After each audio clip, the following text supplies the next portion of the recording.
O objetivo desse vídeo hoje é a gente falar um pouquinho sobre as fases e como que o rejeito vai se comportar durante a operação, após a operação.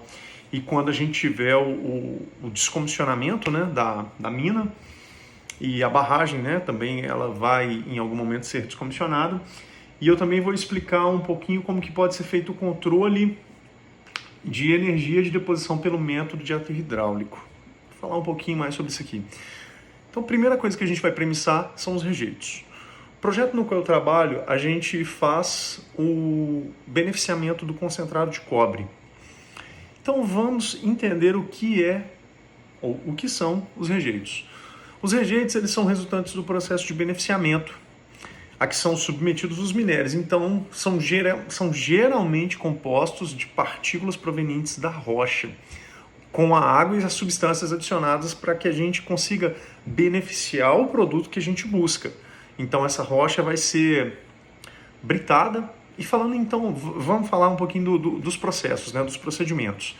A gente tem a britagem. O que vai acontecer na britagem? Nós vamos ter a fragmentação. Na moagem, nós vamos pulverizar essa rocha.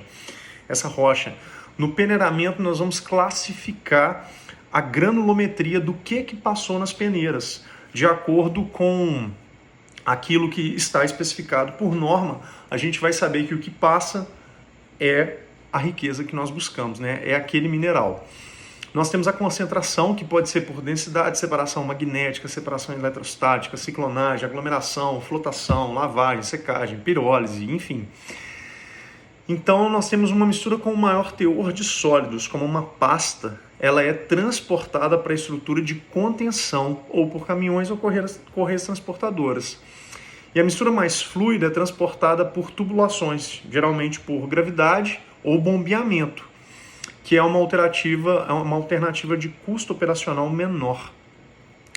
Então, os rejeitos são geralmente depositados sobre a superfície do aterro em bacias que formam as barragens ou os diques, né? Eu já falei em um outro vídeo como que nós formamos aí os modelos construtivos de barragens, né? A montante, a jusante, enfim.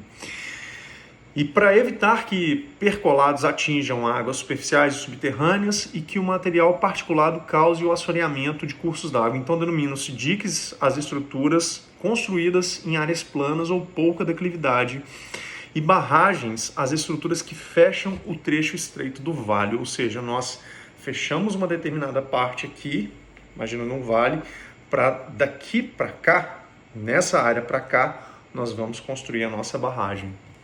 E ali nós vamos começar a fazer o lançamento dos rejeitos. Então, os nossos diques e as barragens formam as bacias de disposição de rejeitos e são chamadas genericamente das barragens de rejeitos. Então, quando a polpa é depositada, a montante da barragem de rejeitos, ocorre a segregação. Aí a gente está falando, o que ocorre durante a operação?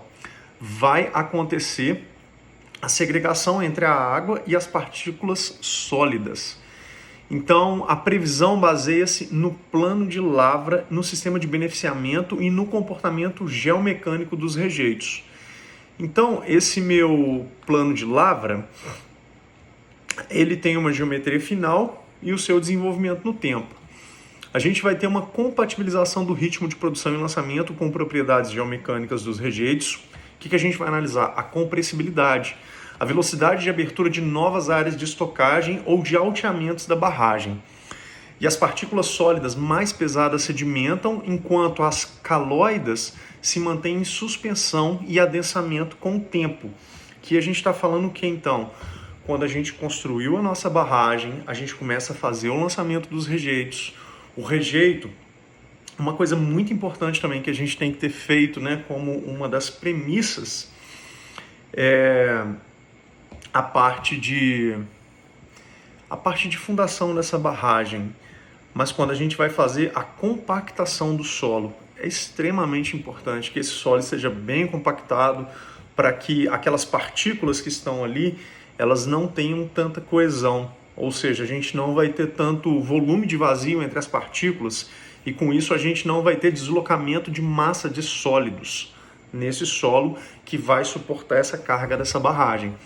Então, falando disso, né, do comportamento da barragem após essa construção, né, como que ela se comporta uma vez construída e uma vez sendo lançado o rejeito, nós temos que essas propriedades geotécnicas da massa de rejeito, resistência, deformabilidade, permeabilidade, dependem da natureza do minério, como se processa a deposição.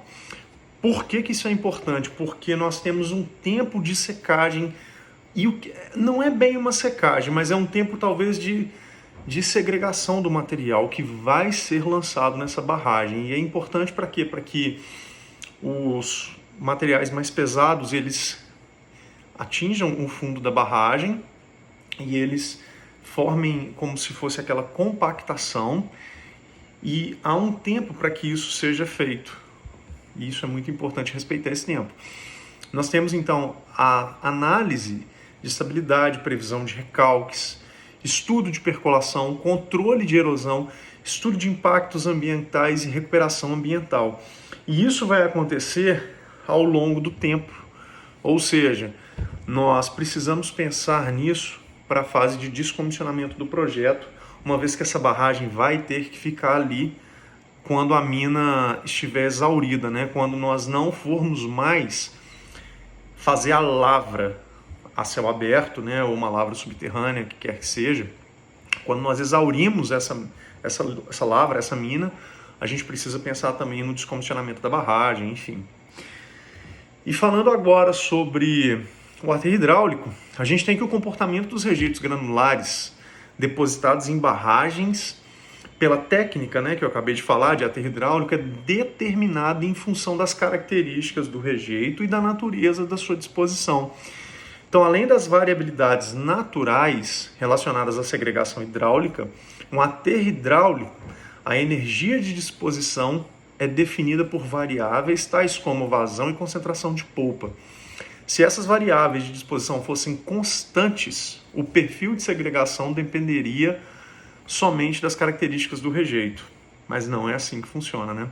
Tais como granulometria, massa específica dos grãos.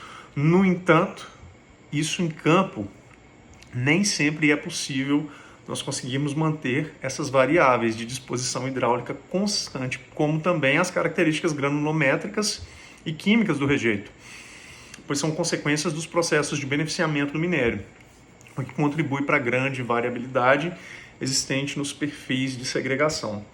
Então aqui a gente falou da dificuldade de se fazer o processo de aterro hidráulico em campo, que não é tão simples que seja feito.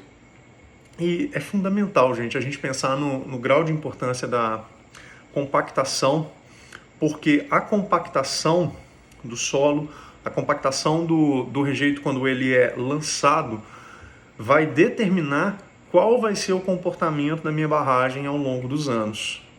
Né? Se a gente tiver aquele tempo o tempo necessário para que o rejeito seque, para que ele perca um pouco da umidade, é fundamental.